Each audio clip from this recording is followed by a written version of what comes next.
Oh, good afternoon and welcome to virtual room 3 for our panel on the next generation of surface water P3s, or what I like to affectionately call we work in nature's collection system. We got a really interesting and diverse panel today representing some very cool and innovative technologies. I know lots of people want to know about AI, and it's sort of a buzzword that gets flopped around a lot in our industry. We got some real world case studies for you. We have a very innovative program down in Florida with National Stormwater Trust that we'll talk about, as well as Resiliency H2O. Richard Sealine is probably one of the most passionate people out there who's pushing initiatives to bring the private sector in to help with our environmental cause. And then Michael Hirschberger from Maryland Environmental Services, which is a terrific, I'll say, quasi-government authority. I hope I got that right, but provides just a lot of facilitation and matchmaking for environmental resiliency. So with that, I'm going to go around and ask each of our panelists to introduce themselves, along with a question that will provide the audience with some additional context as to what these folks do in industry. And then we're going to get into some lively discussion and hopefully really provoke some provocative questions from the crowd. So first off, I'd like to start with Michael Hirschberger, who's the Division Chief for Geospatial and Engineering Services at Maryland Environmental Services. And Michael, help the audience understand how MES operates as a third-party certifier in the market. And if you can provide some examples around the Clean Water Partnership, which has been a great program down in Maryland, as well as the HP3 partnerships, and share the value that MES is providing, because I think it's been awesome working with your team. Oh, well, I appreciate the softball there, David, and good afternoon, everyone. It's a pleasure to be here. Again, my name is Mike Hersberger. I am the Division Chief of the Geospatial and Engineering Services Group for Maryland Environmental Service. A little bit about the agency. We're an independent, not-for-profit state agency of Maryland. We are not a regulatory agency.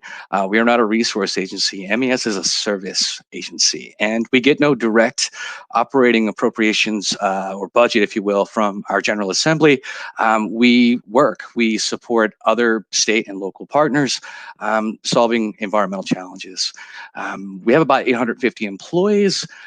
We are currently working in about 8 different states, and we operate over 200 water and wastewater treatment facilities in Maryland and in the region. Interesting fact about MES, 2/3 of every dollar that comes in fact, goes back out to our private partners. So we really tend to serve as connectors, problem solvers. The best thing I like about MES is our mission, which is to protect and enhance the environment for the benefit of the people. And because we're not for profit, we get to really focus in on that mission, build relationships and solve problems. And so I'm fortunate enough to sit here and share with this group that we've been able to participate in 2 different P3s, right? So the Clean Water Partnership, which again, want to give Prince George's County a huge hello and thank you for being such a great partner. And of course, Corvius as well, and the rest of the team that is supporting certification completion and being that third-party independent certifier of the credits that are being generated. And then also one that I'm a bit more involved with is the Maryland Department of Transportation High Performance Pond Partnership, or as we like to call it, the HP3, and the great work that MDOT and our private partners, TNC and Opti, as well as Walmart, have come together, and MES's involvement with that experience, and it's been unique. The HP3 NCWP was, first of its kind in Maryland, and I just want to acknowledge the great support that we got from EPA and from the Maryland Department of the Environment and from private industry. Everyone saw the value of this demonstration project, right? Could this be done? Could we make a commodities purchase that would allow us to then turn around and apply those credits to include that O&M for 20 years? And I'm happy to report that we are on track to achieve those goals and those objectives. The demonstration project has been a great success, and we're excited about where this goes next. So more to, I guess, the way that MES interacted with this whole experience and how we are involved with that, third-party certification. It's really about that objectivity. MES is compliance-based. We're state. There is no black or white. The regulations are the regulations, and we stay grounded in those. And because we work so closely with the Department of the Environment, they're a partner, Department of Natural Resources, federal partners, EPA, MES is interacting with everyone. So our hope is really to continue to push that mission and make a difference. And we bring objectivity and assurance that when we say these credits are viable and they meet the laws and the regulations that are in place in this particular jurisdiction, it means something. And money can change hands, and we can make a difference by leveraging private industry to support public infrastructure. And maybe that's a good place for me to pause and toss it back to you, David. Thank you. No, thank you, Michael. And I can say firsthand, open disclosure, representing Opti, we've worked with your org, and I have to say the ability to have the private sector and the government collaborate really well together, I give kudos to MES for making all of that happen. So thank you. So next up, we have Richard Seeline from Resilient H2O Partners. And Richard, if you could give the audience an overview of what Resilient H2O Partners does, and additionally, if you could add in, because I've attended some of your town halls with the Insurance Information Institute, which I find really interesting to engage the insurance industry with private industry and with the government so that we can all live healthier lives and keep stormwater out of our homes and office buildings and basements. Well, David, thank you for including me, and thank you to my colleague panelists. As I was listening to Michael and observing, who else is going to share their insights, David, my first quick observation is that anybody who is listening into this panel should realize that this is not a panel that's going to whine about how P3s can't get done. This is a great group of people who have figured out how to get stuff done, and you can choose whatever S you want. But I'm really pumped and pleased that one of the issues that, David, we've been trying to address is it's not for lack of technology. It's not for lack of data. It's not for lack of capital, right?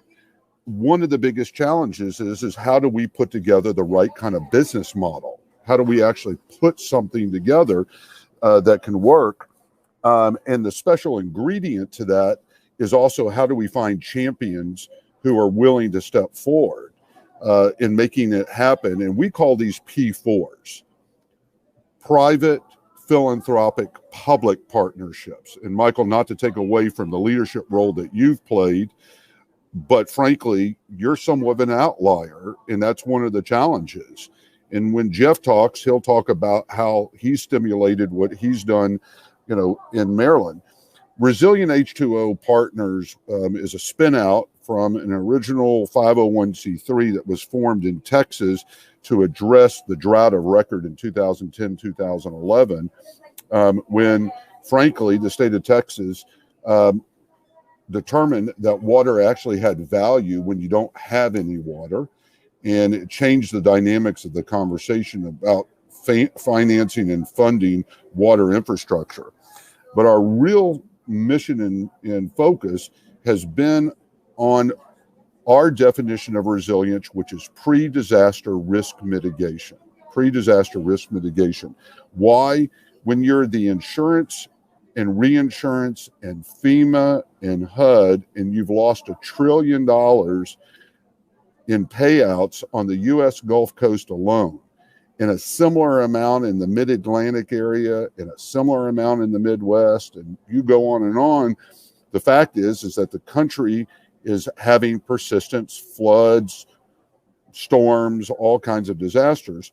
So Resilient H2O is an investment in innovation advisory firm that is looking at these P4s, private, philanthropic, public partnerships, by connecting the best-in-class technologies with capital formation, including tax incentives, credit markets, and most importantly, what we see that is underway, and that is that the domino, David, first domino is beginning to fall.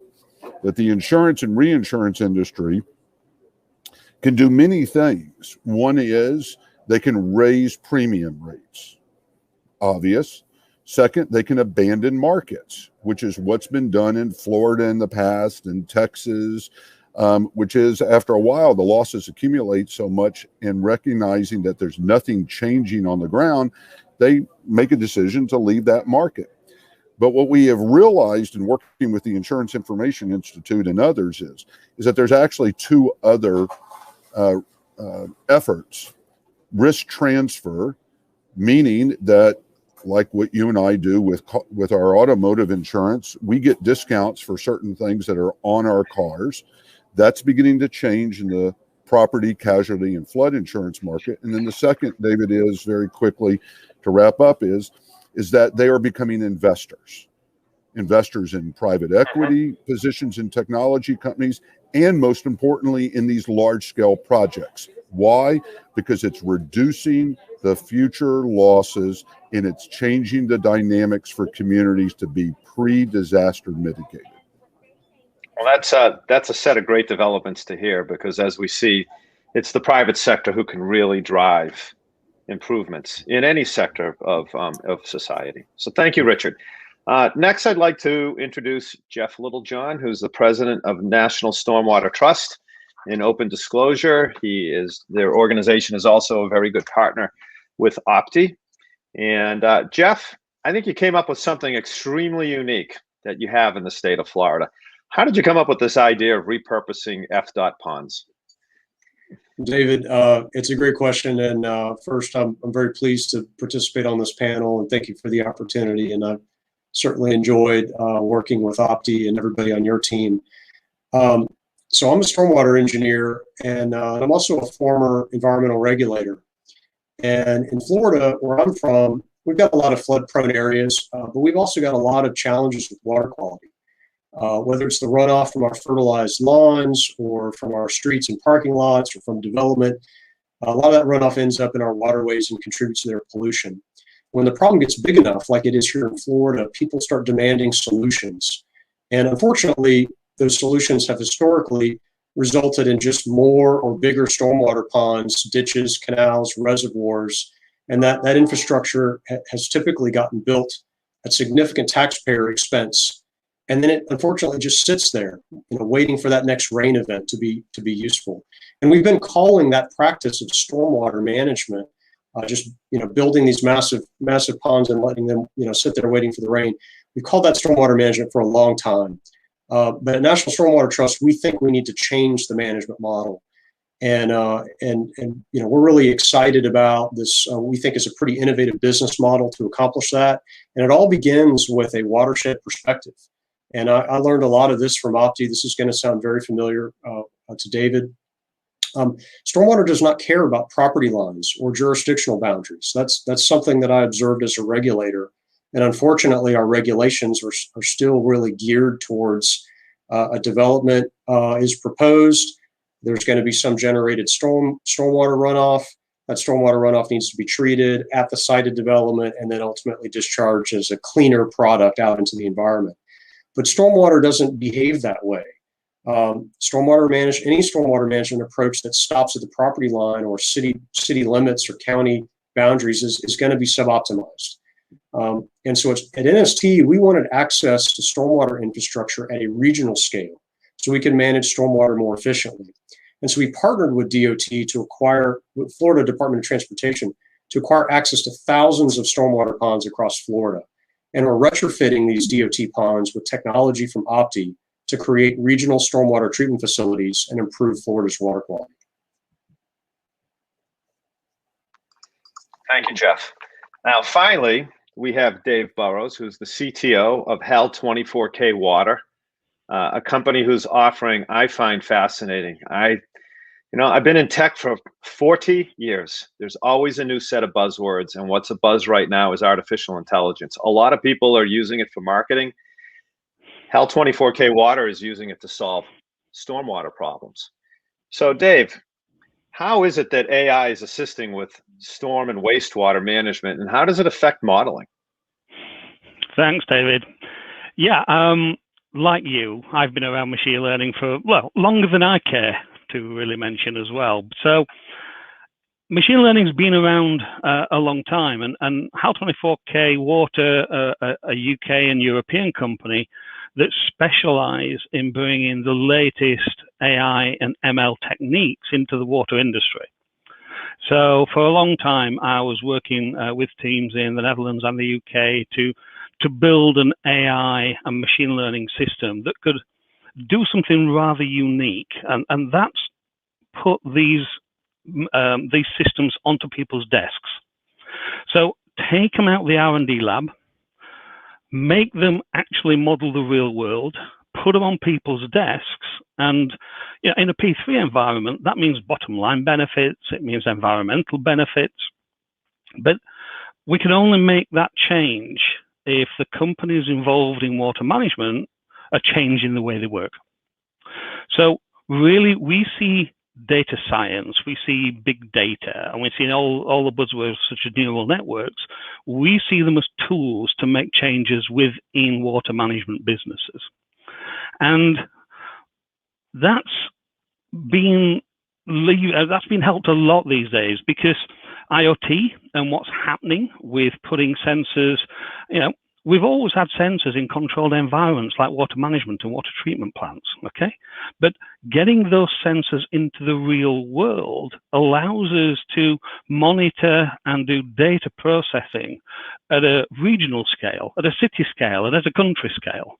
And that's something that HAL24K Water and HAL24K's tools have been doing for years. So we've been looking at city and country scale projects, infrastructure projects, road management, road traffic monitoring, and all these techniques are now becoming applicable as IoT moves out of the water treatment plant and into areas such as stormwater management.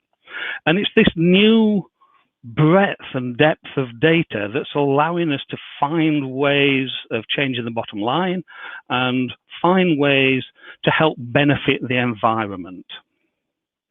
So hopefully that's a good enough introduction, and I'm sure we'll talk further.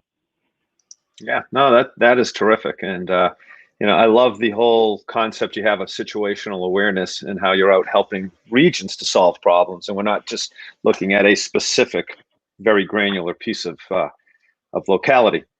So I appreciate all of the introductions here today. Richard had brought up something about people complaining or whining about how do you get P3s done. We know we can get them done. Everybody in this panel has been there. But I'm curious about lessons learned. Jeff Littlejohn, could you share with us some of the lessons that you've learned in developing this large-scale program in Florida?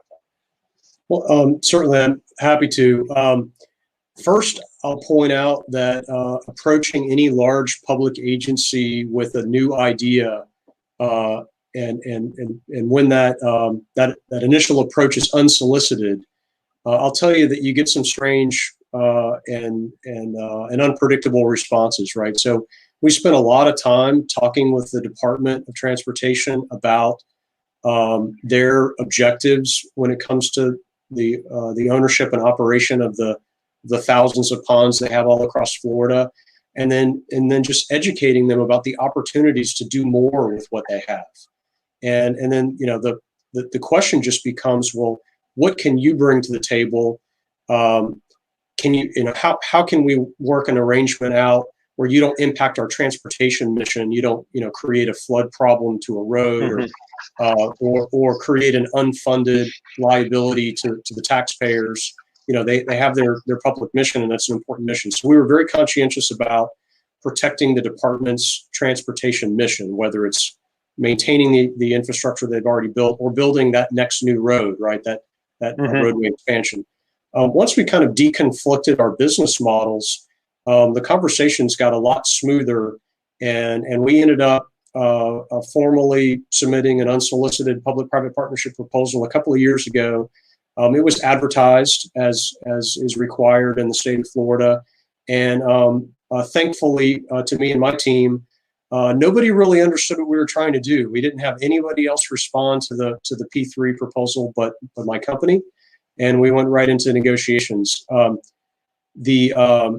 I'm very pleased with the result. But one of the other things that created quite a bit of a bumpy ride during the negotiation process was, how the heck do you put a valuation on a stormwater pond that was bought and purchased with taxpayer money and is used for a transportation purpose? And you're explaining to me that as DOT, I'm struggling with the idea that you can create value out of that. I mean, we anticipated 100 years of sunk costs, maintaining that hole in the ground and mowing around it and maintaining the structures and keeping it clean and making sure it works. You mean there's value there? Help us understand what that value is. And so we spent a lot of time working with some pretty innovative business valuation type professionals. And unfortunately, I had to disclose really a lot of my business plans to the department under some confidentiality, and we got into the nuts and bolts and the dollars of how to create value out of those public assets. And at the end of the day, we ended up with something that we're very proud of, and I think will be very valuable to the taxpayers of Florida. Is we created a valuation model that we can revenue share from the money we're collecting from stormwater services that we're generating and selling out of these regional DOT ponds. Some of that revenue is going back to the agency, so the taxpayer gets a benefit out of that. And anyway, accomplishing that model was something that we're proud of, but also was pretty difficult. Well, that's great learnings, and I hope the audience is picking up on some of these tactics so that we can expand P3 across the country. Excuse me. Michael, I'd be interested from your perspective, where you've been the matchmaker between the public and the private, and what kind of lessons are learned, and how do we just continuously improve to do more of these projects? That's the $1 million question, isn't it? $1 billion, really. How do we move and grow? One of the things that, David, I know that we've kicked around collectively together in that pre-session we all had an opportunity to have, was this idea of how can we harmonize water quantity and water quality and water reuse, right? And I'm happy to report I've been poking around on this, and I really think that there is an ABC, like A plus B equals C way we can do this.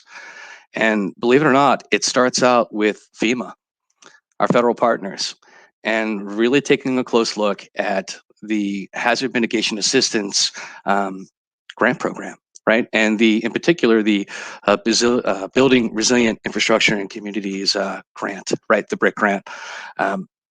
If we can do this appropriately, what I'm thinking is that the federal government might be able to subsidize 75% of the planning, design, and construction and implementation of a watershed scale CMAQ series of installations.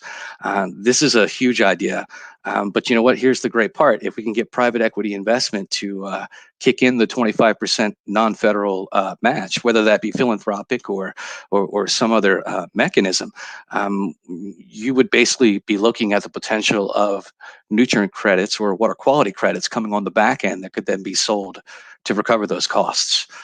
So it's a brilliant idea. I take zero credit for it. I really think it was a collective consciousness type of a moment. But the reality is, if you really look at this and unpack it, FEMA will accept phased grants, right? We can do this in phases, right? The science and the data has to drive this discussion. We have to know if we can actually reduce the BFE, the base flood elevation, on any given floodplain within that watershed by using this technology. I wanted to, but until statistically we can prove it, it's a bit of an unknown, right? So there needs to be a really robust planning phase here where we can install continuous monitoring sensors and really evaluate what's going on in the watershed. And then from there, look at trying to do these installations and then take the time to actually figure out how to optimize it. Right? Optimize it for when it's flooding, optimize it when it's really about, well, this is normal, sunny day.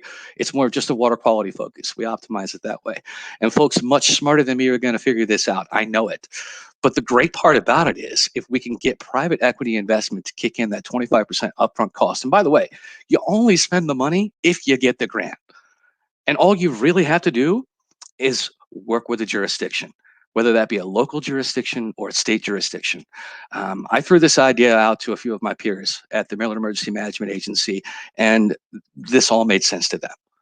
In fact, they talked a little bit further about P3s, and specifically FEMA talking about encouraging this idea of private equity investment for that non-federal match.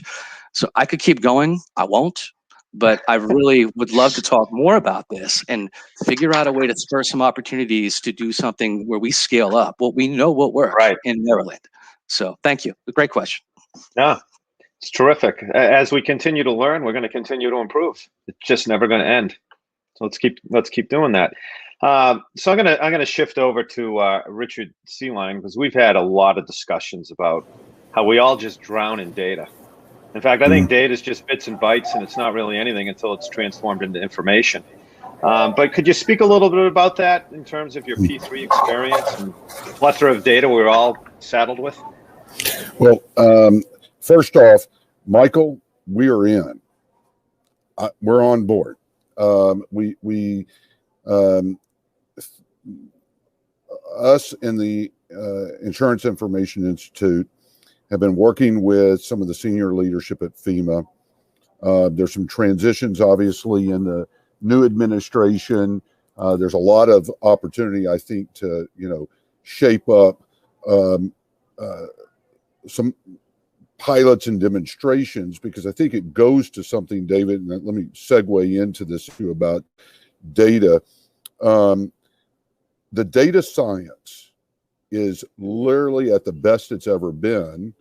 And through things that Dave, your guys are doing, and others on artificial intelligence, we haven't even talked about blockchain, all right? But the fact of the matter is the data science is at its best it's ever been. However, not to have Jeff Littlejohn throw his shoe at me, but one of the challenges is that a majority of the decision making in this country about watersheds and stormwater management seems to begin and end with hydrological modeling. And we think that that is a failure. Hydrological modeling is a starting point. But we now have identified, resilient H2O and others. So we now have 4 sources of data, David. We have hydrological, finance and economic risk modeling, meaning that we now can know what's the previous losses look like. Here's the intervention that we're talking about, which is the discussion about smart water management. And then we know that we can measure future reductions in losses. And as long as I got 3 deltas, I can finance 3 deltas, right?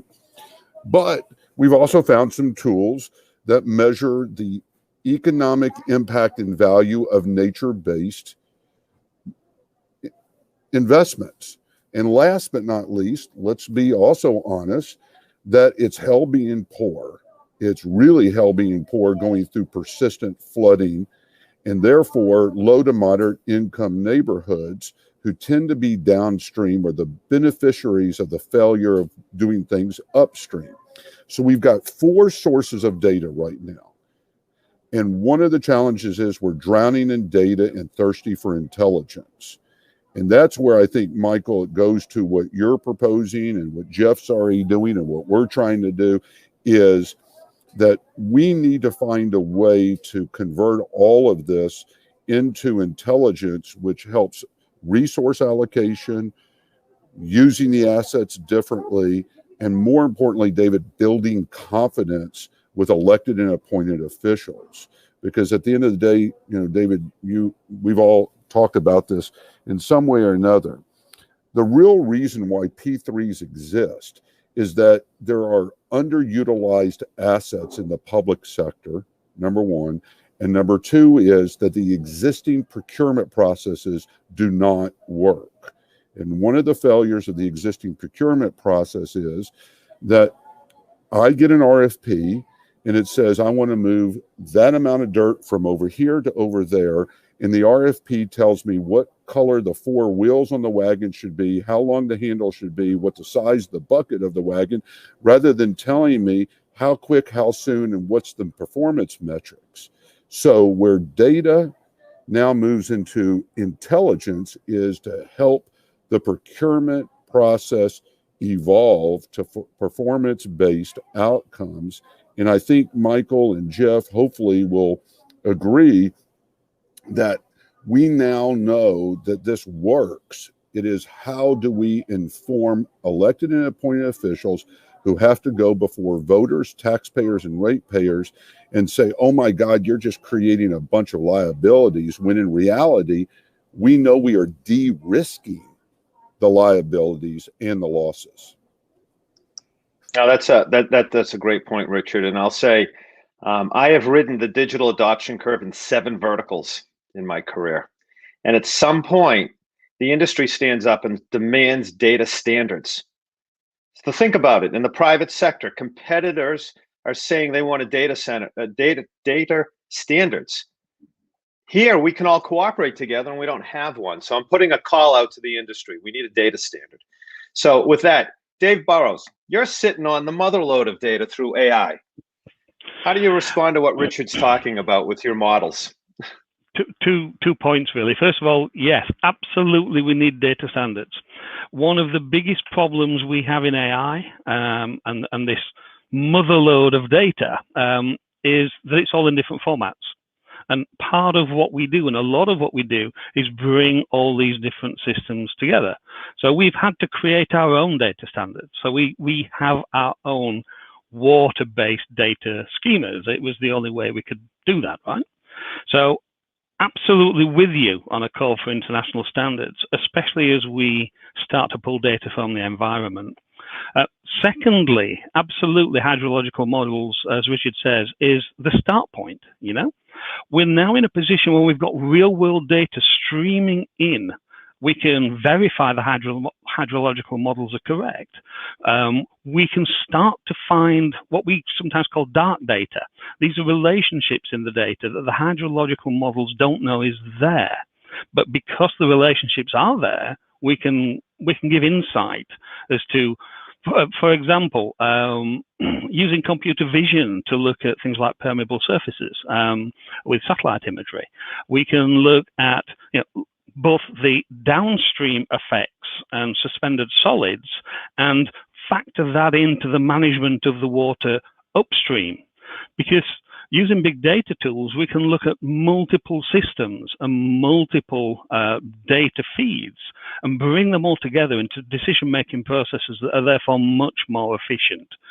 We've just seen, in the last 12 months, we've seen 2 publications, one in South Korea, one in the UK, which is where I'm from, both looking at whether you can do storm management using AI tools and deep learning alongside hydrological models and how they perform together. And the answer is probably going to be mixing the two together. But AI will bring a set of insights into environmental aspects, bottom line, financial aspects, and also impact, as Richard mentioned, with insurance, that we're seeing this in the data right now. It's got immense potential in this industry. David, can I make one? Terrific, thank you. Yes, David, Richard. I'm gonna play off something, Dave, that you just said, but I'm looking at Michael sitting in Maryland. Maryland, the hotbed of liberal left progressive government. And Jeff sitting down there in the meat and potato Republican state. And I'm realizing, David. Oh, easy. Yeah, but trying to be provocative a little bit. But look, in reality, I'm also thinking about that these 2 gentlemen have been successful because part of the drivers for their efforts have not been really the traditional storm water folks. So here's Michael sitting on the environmental side saying we need to figure out how to get these nitrates out of the Chesapeake Bay. And here's Jeff talking to the Florida Department of Transportation. So it's kind of interesting, David, that a lot of the agencies and departments on the public sector side may not be often the direct, route to, so to speak, talking with, in the state of Texas or, other places, the flood control or the drainage districts, when in reality, it's these additional partners that have really set on significant assets that can either contribute to the problem or contribute to the solution. So hopefully that makes sense, because now we are informing a whole new generation of interest that are not really directly managing, quote unquote, the stormwater assets that we traditionally have looked at. Right, we're looking at our problems differently, which I find really exciting. You know, this is an innovation panel, and it's not just technology; it's people, process, and technology. And I'll add passion as well to that. We are heading into the Q&A period, so I do want to get to a couple of questions. And you may want to let Jeff. You may want to let Jeff do a rebuttal on behalf of the state of Florida. Well, actually, the first question goes to Jeff, so feel free to add on to that. Sure. But basically, the question is, Mr. Littlejohn's model of aggregating a large number of ponds is very smart and strategic. I'd like to inquire, what are the challenges you face in scaling it, as it can't be easy, or everybody would be doing it? And yeah, why aren't other people doing this? What a great question. I know Sanjiv. I'll have to thank him later for throwing another softball right down the center of the plate. So first, my rebuttal to Richard's comment. I really want to thank him for not even going as far as he really could. You've assigned my motives as relatively altruistic, when in reality they're absolutely purely profit-centered. We're in a partnership with DOT for the purpose of aggregating a large number of ponds for the purpose of creating marketplaces to sell water quality credits that we're generating in these DOT ponds. And so that's very much a developer-driven profit model. So we're leveraging the developer's objective to maximize the return on their investments. And a developer that has to set aside valuable land for stormwater treatment is not getting a maximum return on that investment. And what we're able to do by connecting that profit motive with a water quality objective is we're financing through those developers, or purchases of stormwater credits through our company. We're financing the retrofitting of significant numbers of public ponds to achieve regional water quality benefits, right? So it's I love the model. I'm enjoying educating people about it, and it's fun being kind of on the fringes of a new paradigm in stormwater management, I hope. But back to Sanjiv's question, we contemplated the idea of going and finding a stormwater partner. We could lease one pond or two ponds or five ponds. But ultimately, we decided to go to DOT first, just for the opportunity to get scale. And while it took a lot of time to negotiate that contract with DOT, we got 6,500 ponds in our agreement right now across most of Florida. Richard, if you want to throw some funding from the Insurance Information Institute and we get FEMA involved, we could have Sentinel ponds retrofitted with Opti technology, collecting the data to validate the models to help, drive those benefits in flood risk mitigation that we all want to see. So we're ready to go. If you want to pilot it in Florida, I can give you about half of the state. Thank you. That's dynamite. I have one final question, and I'd like to speak to Michael Hirschberger. Michael, as MES has been I think, a terrific matchmaker in how to have these P3s operate. Do you see MES as in this type of authority in other states, or is this something that you're helping other states with? Because you really make the projects work well. Wow. Well, that's a huge compliment, David. And thank you, for that unsolicited compliment. That's, honestly, it's an interesting thing, because the reality is MES, as an independent city agency, we're not allowed to compete against the private sector, right? So a prime, goes for an RFP, I can't. I don't respond to that. Now, much more the case is MES is a collaborator, right? We can be a sub-consultant, and we can be, that compliance piece, right, for any type of an RFP that would hit the streets. But again, we can't prime that work. And I don't know that I would want to.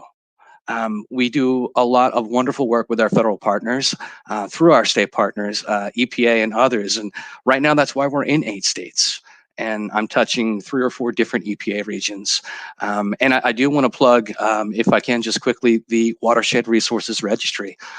This is, I think, where a lot of my inspiration comes from, David. And you know, the truth is, it's a culmination of about 80 different entities across 8 different states. These technical advisory committees, and their focus is really on restoration and preservation of natural resources. So depending on what hat you wear, whether you're a DOT or you're Army Corps of Engineers, and you're that local district that is focused on how you can do better collaboration to have better outcomes when it comes to wetland banking, what have you. So I would love to do something, you know, and I'm speaking for myself, but I think I could probably mention, you know, Dr. Glass, Dr. Charles Glass, our director of Environmental Service. He would probably also be equally interested in this idea of how can we scale this up, maybe with the relationships that MES already has with some of our federal partners, to create something that would be, you know, some sort of a clearinghouse or bank for the entire Bay watershed, right? Going all the way up to New York, some sort of intermediary that can ultimately help to be that connector. You know, that's a wonderful idea, and I would love to try to explore that. But we are grounded by state legislation, and that is something that, you know, I would love to talk more about. But certainly, we'd need to have the right folks in the room, because it's all about the relationships. I'm very fortunate to be able to work, you know, on the water quantity side and on the water quality side. So this FEMA grant, I think, is a very unique opportunity, and we all need to be figuring out a way to leverage this. I want to leave with one final thought, and that is CRS. Richard, I'm sure you're all too familiar with the community rating system that FEMA has out there. Well, there's activities that relate back to stormwater management that you could actually get credit for participating in the CRS program and applying things like CMAQ to your infrastructure, to your jurisdiction. And what this means is a dollars and cents reduced premium to the jurisdictions that adopt that higher FEMA standard. So these things are so connected and integrated that I think is an exceptional opportunity to really think through how we can maybe bring EPA and FEMA together and have an open door discussion about what could we do to really benefit each other, quantity and quality. And I'll leave it there. Thank you, David. It's been a pleasure. David, Thank you. One thing that Michael just said and follows up to Jeff's rebuttal that I'll just also leave out with is, at the end of the day, it really has come down to the financial and economic risk mitigation. All right. It's really come down to dollars. And the value of what is being discussed through these types of solutions and public-private partnerships. This panel represents, to me, David, the forefront of where this country is headed. We just need to find ways to package this up. And as Michael is saying, Jeff's saying, and Dave, you know, others, is I think that we are at the forefront of a transformation that's already a proven solution. It just now needs to move to a scalable way.